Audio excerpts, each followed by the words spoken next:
Everyone, सो fighting continuously हमारी चली रही है। मेरा नाम है शिप्रा तिवारी। बहुत बहुत स्वागत है मेरे प्यारे बच्चों। कैसे हैं आप लोग? उम्मीद कर रही हूँ अच्छे होंगे, और अगर अच्छे नहीं हैं तो अच्छे हो जाइए। अपने आप का साहस बंधा के रखिए, क्योंकि इस मुहिम में अब आपके साथ मैं भी जुड़ गई हूँ। चलिए शुरू करते हैं। हैशटैग रीनीट की मुहिम में आज जिस मुद्दे के बारे में हम चर्चा करने वाले हैं वो कुछ ऐसा है कि एनटीए ने आपके साथ चीटिंग की कैसे, और हमें कैसे पता चला कि वो चीटिंग हुई है, क्योंकि अभी तक भी बहुत सारा कंफ्यूजन ये है कि चीटिंग हुई है या चीटिंग नहीं हुई है।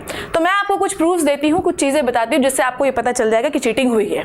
दूसरा बहुत बड़ा क्वेश्चन ये है, जो कि एनटीए ने ये कहा कि पेपर की इंटीग्रिटी पूरी तरीके से बनी हुई है, एनटीए इंटीग्रिटी को मेंटेन करके रखा है, कुछ भी लीक नहीं हुआ है। आज मैं आपको कुछ चीजें ऐसी बताऊंगी जिससे आपको ये भी पता चल जाएगा कि पेपर तो लीक हुआ है।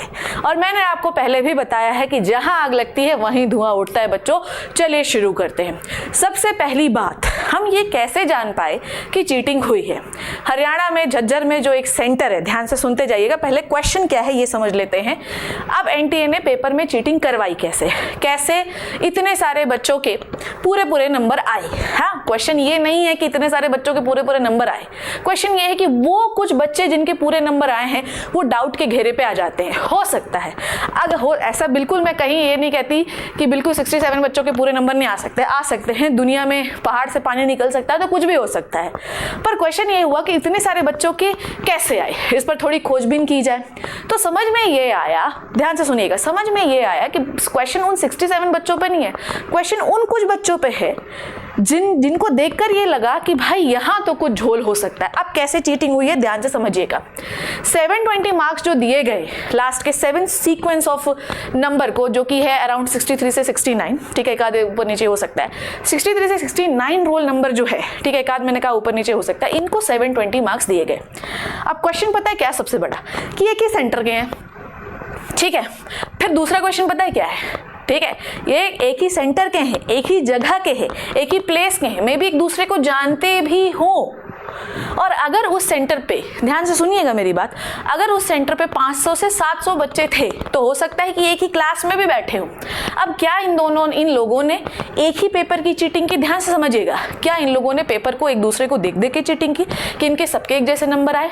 आपको भी पता है कि एनटीए एग्जामिनेशन में इतने सारे क्वेश्चन, जो नीट के एग्जामिनेशन होते हैं उसमें इतने क्वेश्चन होते हैं कि चीटिंग करने भी जाओगे तो इतनी एक्यूरेट चीटिंग कर लोगे कि पूरे नंबर ला लोगे? नहीं। इसका मतलब यह है कि इन कुछ बच्चों के साथ कुछ तो हुआ है। न्यूज़ 18, मैंने इसका शॉर्ट भी बनाया था कि न्यूज़ 18 का एक आर्टिकल दिया गया है कि इन कुछ सीक्वेंस ऑफ बच्चों को पेपर पहले ही दे दिया गया था। इन कुछ सीक्वेंस ऑफ बच्चों को पेपर पहले ही दे दिया गया था और उसके बाद बाकी पेपर जो है कंडक्ट कराया गया। दूसरा तथ्य और प्रमाण ये है कि ये जो 720 है, 720 जिन्होंने सेम नंबर स्कोर किया है, ये एक ही सेंटर के हैं। अब आपको याद होगा कि नीट का करेक्शन विंडो 2 दिन के लिए खोला गया। मेरी बात को ध्यान से सुनिएगा कैसे प्रूफ मिला। नीट का जो करेक्शन विंडो है वो 2 दिन के लिए खोला गया है बच्चों। अब ऐसा हो सकता है कि वो 2 दिन के अंदर इन सारे बच्चों ने फॉर्म भरा। आप देखोगे कि रोल नंबर जो है वो बिल्कुल ही एक साथ है, एक ही प्लेस का है। इसका मतलब क्या है कि एक ही समय पर एक ही व्यक्ति ने एक ही कमरे के अंदर बैठकर इन सब के फॉर्म भरे हैं। तो क्या आपको इसके अंदर साजिश की बू नहीं आती? क्या आपको ऐसा नहीं लगता कि एनटीए ने शायद इनके लिए ये विंडो खोली है? तो ये एक कारण हो सकता है। दूसरा, मैंने आपको बताया कि न्यूज़ 18 के हिसाब से पेपर इनको पहले ही मिल चुका था, ये पहले ही जानते थे पेपर। ऐसा भी हो सकता है कि इन्होंने पेपर पहले ही सॉल्व करके दे दिया हो, सिर्फ डमी बैठे हों। तो ये कुछ प्रमाण है जो अलग अलग न्यूज़ आर्टिकल से, ये कुछ इवैल्यूएशन है मेरे द्वारा, हमारी टीम के द्वारा, जो ये बताता है कि शायद कुछ झोलझाल हुआ है। तो ये हो सकता है, ठीक है।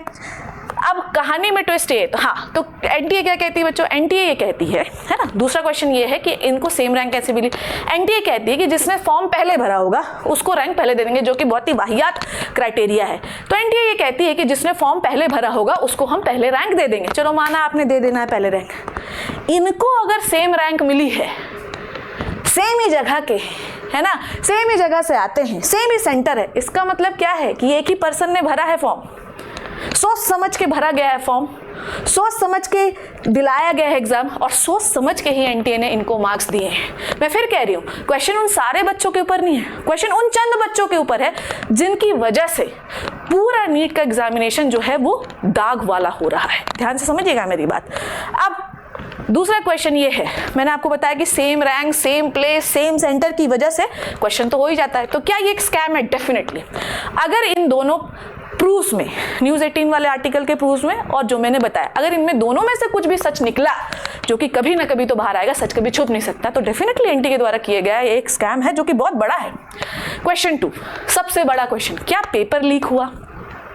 क्या पेपर लीक हुआ है? मुझे याद है कि जब बच्चे पेपर दे के निकले, ठीक है, मेरी कुछ मेडिकल इमरजेंसी थी जिसकी वजह से नीट के एग्जामिनेशन मैराथन में मैं नहीं रही, पर जब पेपर दे के निकले तो मुझे समझ में आया, बच्चों ने बोला पेपर लीक हो गया, पेपर लीक हो गया, लीक हो गया। मुझे लगा मजाक कर रहे होंगे यार, ऐसा नहीं होता। फिर मैंने कुछ टेलीग्राम्स ग्रुप्स में हलचल देखी। उन टेलीग्राम ग्रुप्स में, जो कि मैं आपको एक आधा दिखाऊंगी भी, उन टेलीग्राम में साफ साफ ये कहा जा रहा था कि पेपर इतने में ले लो, पेपर इतने में ले लो, पेपर इतने में ले लो। अमाउंट इतना ह्यूज था कि नॉर्मल बच्चा उसे अफोर्ड कर ही नहीं सकता। तो ये जो पेपर लीक और सोल्ड की कहानी है, ये बहुत ही अपर दर्जे के लोगों के द्वारा की गई है, ठीक है। अब ये इस पेपर लीक में कौन इन्वॉल्व है, ठीक है, ध्यान से सुनिएगा, इस पेपर लीक में कौन इन्वॉल्व है।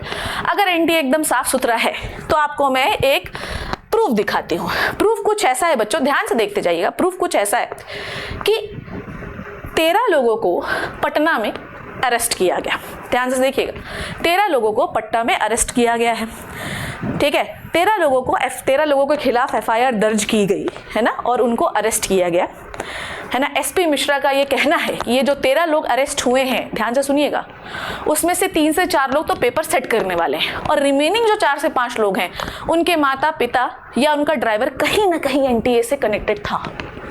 अब बताइए क्यों एफआईआर कर दी आपने? आपको भूत चढ़ रहे थे क्या एफआईआर करना था? आपने एफआईआर कर दी, उसके रिजल्ट के फलस्वरूप जो अरेस्ट हुए, these people are related to the NTA somewhere, कहीं ना कहीं से वो कनेक्टेड थे उससे बच्चों।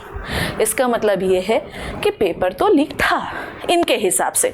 तो ये जो आपके एसपी मिश्रा हैं, उन्होंने ये पूरा अपनी प्रेस में ये बताया है कि भाई ये लोग रिलेटेड है, इनको पेपर लीक में अरेस्ट किया गया। दूसरा, मैं आपको कुछ टेलीग्राम ग्रुप्स के जैसे ये मैसेज है, ठीक है, यहाँ पर नीट पेपर लीक 24, ये जो टेलीग्राम ग्रुप्स है, जो कि बहुत सारे और भी प्रूफ्स आपको मिल जाएंगे, और कुछ प्रूफ्स तो मैंने खुद भी देखे, बच्चों खुद भी देखे हैं। वो कुछ ऐसे हैं जिसमें साफ साफ बात की जा रही है कि पेपर इतने में ले लो, पेपर उतने में ले लो। मे भी टेलीग्राम ग्रुप्स में सबको मजा आ रहा हो, बहुत सारे टेलीग्राम ग्रुप्स बना दिए मजे में, पर ऐसा नहीं होता है बच्चों, ऐसे कोई नहीं बनाता। इसका मतलब यह है कि कहीं ना कहीं पेपर लीक में कोई ना कोई सच्चाई तो है। समय के साथ, ध्यान से समझिएगा, समय के साथ सच्चाई तो बाहर आ ही जाएगी। पटना की एफआईआर का होना ये बताता है कि पेपर लीक में लोग तो इन्वॉल्व हैं। अब सच क्या है ये समय रहते आपको पता चल जाएगा। बस आप अपनी लड़ाई को लड़ते रहिए। आपके साथ हो सकता है जस्टिस हुआ हो, पर हो सकता है कि आपके आसपास वालों के साथ जस्टिस ना हुआ हो। हमेशा अपने लिए लड़ना ही लड़ना नहीं होता। लड़ना वो होता है जब हम दूसरों के लिए लड़ते हैं। तो खड़े रहिए, हम भी आपके लिए लड़ रहे हैं, पूरी टीचर कम्युनिटी आपके लिए लड़ रही है, सोशल मीडिया के इन्फ्लुएंसर्स आपके लिए लड़ रहे हैं। बस आप डटे रहिएगा, हार मत मानिएगा। सो आई होप जो मैंने समझाया आपको समझ में आए। नेक्स्ट वीडियो में मिलती हूँ। Thank you so much, take care.